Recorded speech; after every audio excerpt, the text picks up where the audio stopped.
তোমার বিয়ে হয়ে গেল 1883-র 9 ডিসেম্বর।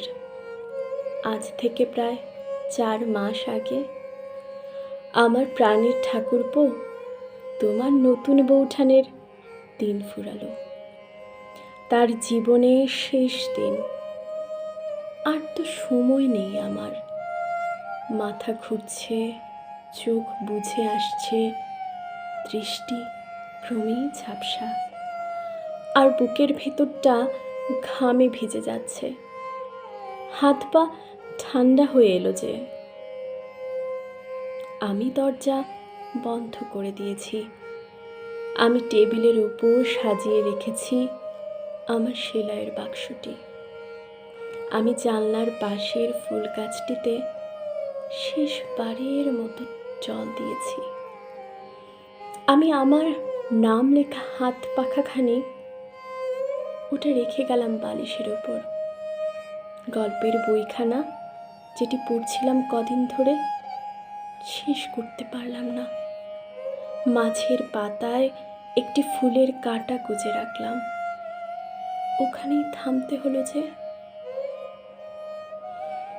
আর তোমার আমার চিঠিগুলো সব ছড়ানো থাকলো টেবিলের ওপর। আর তো লুকাবার কিছু নেই। ঠাকুরপো, ওদের জ্বলতে দিও আমার সঙ্গে চিতায়।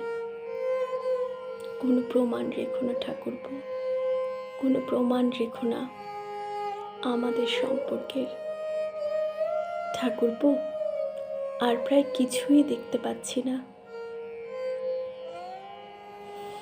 তবু লিখে গেলাম, আমার মৃত্যুর জন্য কেউ দায়ী নয়।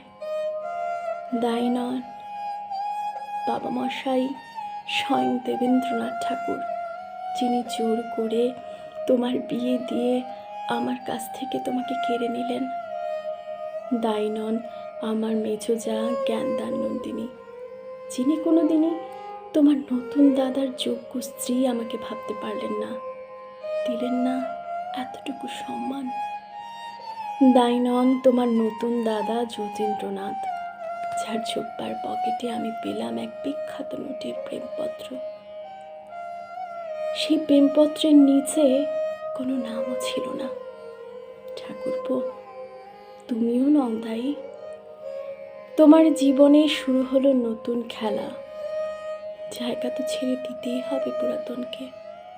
তুমিই তো লিখেছ ঠাকুরপো, ঢাকো তবে ঢাকো মুখ, নিয়ে যাও দুঃখ সুখ, চেও না ফিরে ফিরে, হেথায় আলোয় নাহি, অনন্তের পানে চাহি, আধারে মেলাও ধীরে ধীরে।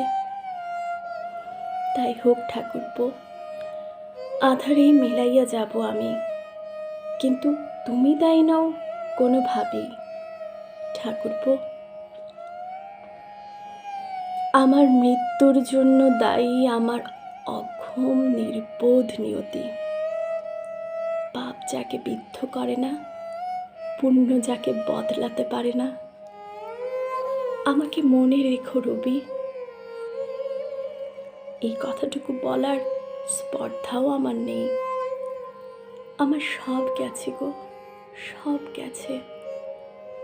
রবি, শুধু ভালোবাসাটুকু যায়নি। আজও তোমাকে খুব ভালোবাসি, এইটুকু বিশ্বাস রেখো। তোমার নতুন বউঠান।